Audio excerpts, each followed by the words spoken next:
Whenever you start doing any new activity, it can be very difficult to figure out what's really important and what you can push out of your head. And honestly, Zwift is no different. So I decided to make a video in which I'm going to tell you about 8 things that I would do right away if I started Zwifting all over again. And the first tip actually revolves around your physical setup. If you were doing any kind of research before getting into Zwifting, you might have read about cooling and fans being sort of not optional. And while that's certainly true, I would like to emphasize its importance even more. Unless you've got a really excellent cooling setup, your body will start overheating the very second you sit on your bike. Some of you will overheat less, some of you will overheat more, but all of you will be dealing with this problem in some shape and form. You can minimize this problem with fans, and yes, I am using the plural intentionally. I would recommend you using at least 2, one from the front and one from the back. That's what I am doing. It is still not ideal, but it is way better than when I just used one small fan when I started Zwifting. The choice of the fans is important too. It is really not about the size of the fans, but about its power, how much air it can move every second. There are industrial fans, there are fitness fans, and there are even smart cycling fans, but whichever you get a good one. This is not a place to save money. I use Wackmaster Cardio 54 and I will probably get one more once it gets warmer outside. So you've got your setup ready and now it's time to ride, correct? Well, not yet. On Zwift, basically every activity you do counts towards some bigger goal. Some of those are automated, but there is one area in which all of your riding will go in vain unless you take an intentional action first. And those are challenges. You can imagine challenges as big, long-term quests that you complete while riding. It can be riding certain distance or climbing certain amount of vertical meters, and when you complete the challenge, you will get some sort of reward. But here's the catch, you need to activate them first, intentionally and manually. Simply go into the challenge section on your Zwift home screen and pick one.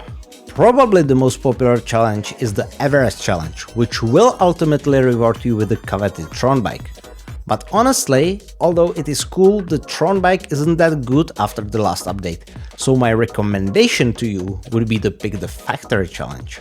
It is the newest challenge on Zwift and you are completing it simply by riding. The harder you will ride, the faster you will be completing it, and at the end there's the reward in the form of lightning socks that are going to give you a permanent boost to your in-game aerodynamics. And that is something I feel is very worth working towards right from the start. So now it's really time to start riding, and you might be wondering what you should do first. You can of course try all sorts of things, but my recommendation would be to start riding with robo-pacers. Robo-pacers are basically virtual riders that hold certain effort level, and riding with them has 2 benefits. Firstly, when you ride with them, you get a multiplier to your drops accumulation. Drops are virtual currency for which you can buy bikes and wheelsets in the game, and the longer you ride with certain robo-pacer, the bigger the multiplier gets. And since you will want to buy a faster set of bike and wheels pretty soon, getting drops faster is definitely a good idea when you are starting out. The second benefit is that since the group around the robo-pacer is often very large, it moves pretty quickly, and that means you will be able to cover more distance in the same time frame, which will be useful once you actually start upgrading your bikes. And having said that, we need to talk about how to actually spend drops in a smart way. When you are riding for some time, you will have a surplus of drops, but at the beginning it is the other way around, and you want to spend them in a way that you are as competitive as possible when you eventually start racing. So if you want to be as efficient as possible, here's the game plan. Do not spend any drops until you reach level 10. After you do, your first priority is going to be buying Canyon Aero 2024.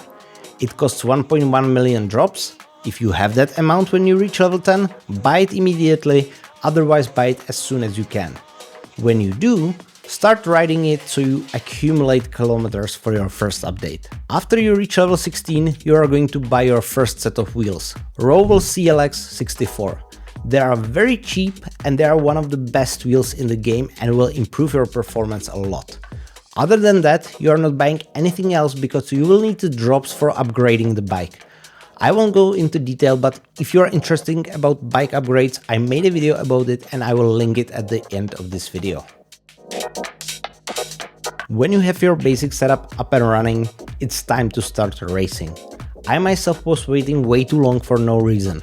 I wanted to get more fit, get a better bike, but in reality, I was robbing myself of one of the most fun activities Zwift has to offer.